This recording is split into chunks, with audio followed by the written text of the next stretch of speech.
Good morning. On behalf of the Michigan Credit Union League Legislative Action Fund Board of Trustees, welcome to the annual Industry and Issues Political Briefing and Grand Raffle Drawing. This event provides MICULAF with the opportunity to brief credit unions and their members on the important happenings that have had an impact on the credit union movement throughout 2024. The tickets in the drum have already been thoroughly mixed up, with additional spins being done right now before we begin the drawing. With me now to pull the winning tickets for the Grand Raffle Drawing is our event chair, Heather Luciani of Honor Credit Union. Heather will go over the rules and conduct the drawing in just a moment. To those of us in East Lansing and online, thank you for joining us today, and let's get started. And as a reminder, the briefing will begin right after the drawing. Good morning. I'm Heather Luciani, and I'm chair of this year's Industry and Issues Briefing and Grand Raffle Drawing. Today, as part of the event, we will draw multiple prizes, one at a time in descending order of value. The first prize we will draw today will be our grand prize winner. The second ticket we will draw will be our second place winner, and the final 10 tickets will be our third place winners. Each ticket drawn will be placed in a marked envelope while it is being identified and validated. Now for our rules. Following the ticket drawings, our team will confirm eligibility of each winner, which is described in the House rules for this event. Assuming each winner is eligible, they will be notified as soon as we can reach them. If the purchaser of a winning ticket is deemed ineligible under the House rules or by law, the prize will be forfeited and a substitute ticket will be drawn. If a winner cannot be identified from the ticket stub or cannot be found, MICULAF will follow the procedures outlined under state law and regulations. At this time, we will begin the drawing.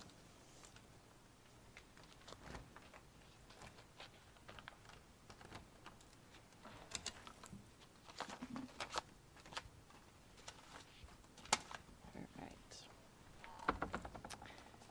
Okay.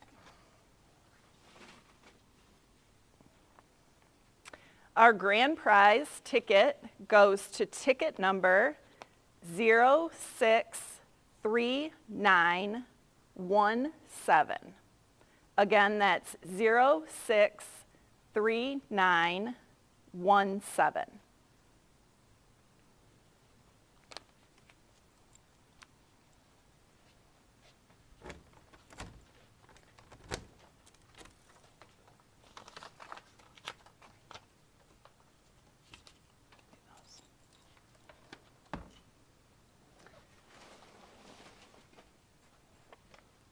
The second place prize goes to ticket number 081685. Again, that's number 081685.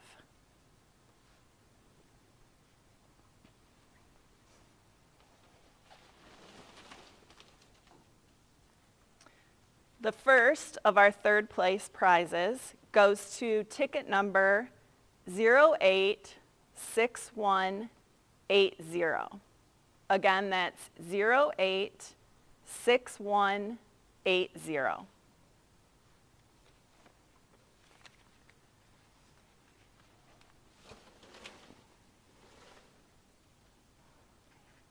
The second of our third place prizes goes to ticket number 077099. Again, that's ticket number 077099.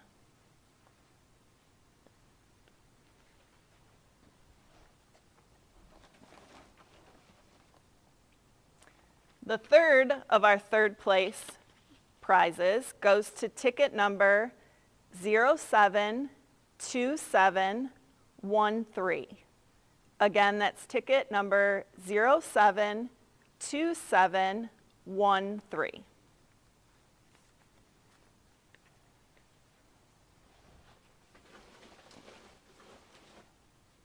Our fourth of our third prize winners goes to ticket number 080233.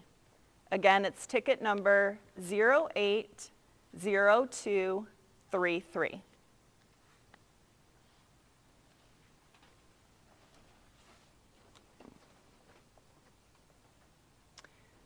The fifth of our third place prize winners is ticket number 078719. Again, that's ticket number 078719.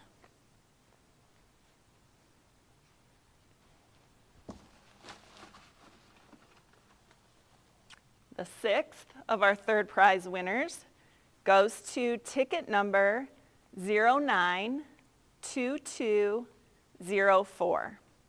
Again, it's ticket number 092204.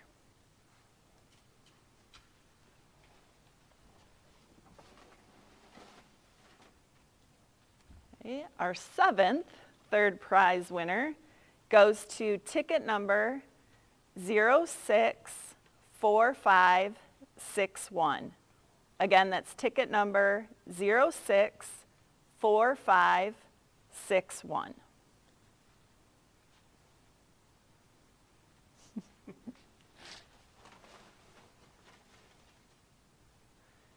Our eighth third prize winner goes to ticket number 065899.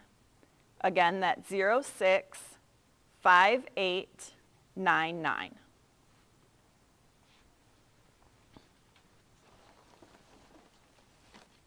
Okay, our ninth third prize winner goes to 064565. Again, it's ticket number 064565.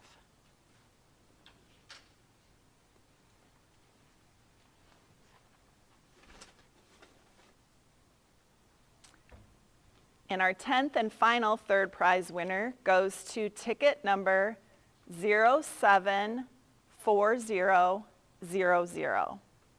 Again, that's 074000.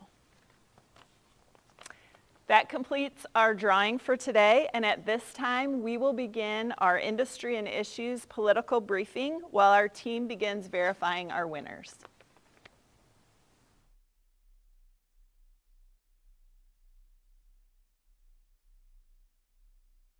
Hello, this is Brad Willett, Michigan Credit Union League's Director of Compliance and Regulatory Affairs, and I will be providing you with today's regulatory update.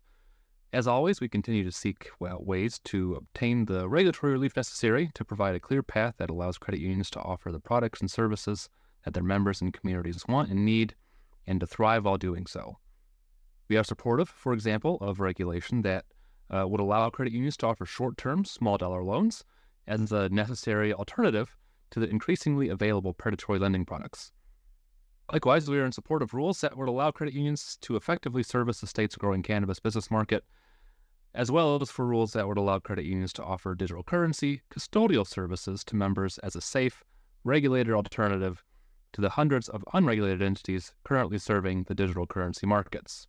We are also continuing to oppose the inclusion of credit unions in the conversation around junk fees that has gotten national attention of late. As not-for-profit entities, credit unions have long been advocates for consumer protection and living out the motto of people helping people. Our inclusion among companies and financial service providers that do the opposite is harmful to the entire credit union system. As such, we continue to communicate our differences and distinctions and highlighting the good work credit unions are doing in their communities. At the NCUA, the newest board member, Tanya Otska, is rounding out her first full year after being appointed in January. The board has been relatively inactive this year, but they have had some activity, finalizing a rule that would simplify how share insurance is offered to and calculated for trusts, as well as a rule that would provide flexibility in what sorts of crimes would be banned from credit union employment. The board has also engaged credit unions and the public on several proposed rules as well, including proposals on succession planning, incentive-based compensation, and record retention. We have engaged with several of these either directly or in partnership with our National League America's Credit Unions.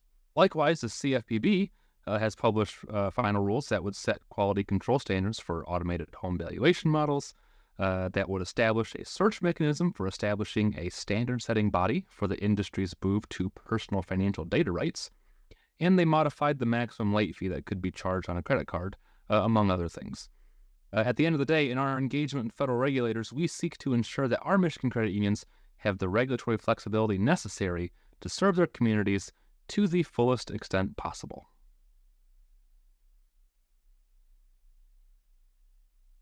Hello, I'm Deshaun Ashby. I'm the Director of State Advocacy here with the Michigan Credit Union League. And this year we have been working on a lot of different policies here at the state legislature. The biggest thing has been combating the garnishment and collections reform that was first introduced last year. Our team has been very diligent and instrumental in making sure that these bills get to an acceptable place, that it doesn't negatively impact our credit union members. Additionally, we have been looking at some legislation that was recently introduced around data privacy that has some very problematic requirements for data breach notifications and some overreach from the Department of the Attorney General. The legislature is out of session largely until after the election, in which there could be some new and changing dynamics, which we at the League are definitely aware and abreast of. But we are going to continue fighting these bills and making sure that we solidify the credit union difference on and forward. Hi, this is Todd Jorns, Director of Federal Advocacy for the Michigan Credit Union League, with a brief federal update. This is currently in recess, expected to return back to D.C. on or around November 12th for a lame duck session. When they do return to Washington, D.C., expected to focus on few key areas. First, appropriations or spending.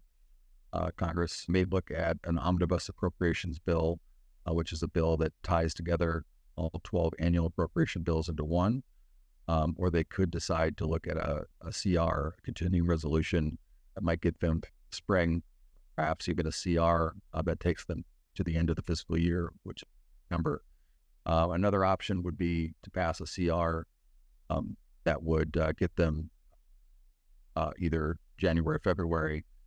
A new Congress and president will be seated, and allow that new president and Congress to tackle spending issues. Congress will also need to pass a National Defense Authorization Act, which authorizes funding for our Defense Department and sets out priorities for our nation's military. Next, Congress is expected to introduce and pass disaster relief legislation to assist with the recent hurricanes that the southeast part of the country. Fourth priority of Congress will be to pass a farm bill that authorizes agricultural programs and food assistance programs 5-year period. Credit unions will be paying close attention to all these issues, as Senators Dick Durbin and Roger Marshall have indicated an interest in attaching their Credit Card Competition Act to these must-pass pieces of legislation. The Credit Card Competition Act would significantly change how credit cards are routed and negatively impact the dollars that credit unions rely on to make sure that credit card transactions secure as possible, and that make you whole if the credit card is stolen and used. I also wanted to mention that in January of 2023, at the start of the 118th Congress, the U.S. House passed the Credit Union Board Modernization Act. We're urging the U.S. Senate to pass this bill and send it to the President. If passed, credit unions in good financial standing have the ability to reduce the number of board meetings held from 1 per month, no fewer than 6 in a year, and at least 1 each fiscal quarter. Lastly, in 2025, Congress will spend a considerable amount of time and energy on tax policy with provisions of the 2017 Tax Cuts and Jobs Act expiring.